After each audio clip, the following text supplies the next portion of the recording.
కర్మ అనేది మనం చేసిన ప్రతి పనికి తిరిగి వచ్చే ప్రతిఫలం. నీ కర్మకి నీవే బాధ్యుడివి. నీ కష్టానికి ప్రతిఫలం నీదే.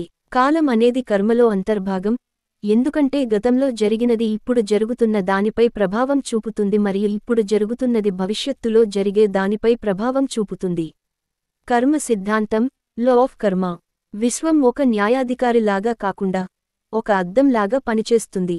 మనం చేసే ప్రతి ఆలోచన, మాట మరియు క్రియ ఒక శక్తి రూపంలో విశ్వంలోకి వెళుతుంది. ఆ శక్తి తిరిగి మనకే ఫలితంగా వస్తుంది. ఇది ఒక కారణం, కార్య సంబంధం, కాజ్ అండ్ ఎఫెక్ట్ రిలేషన్షిప్.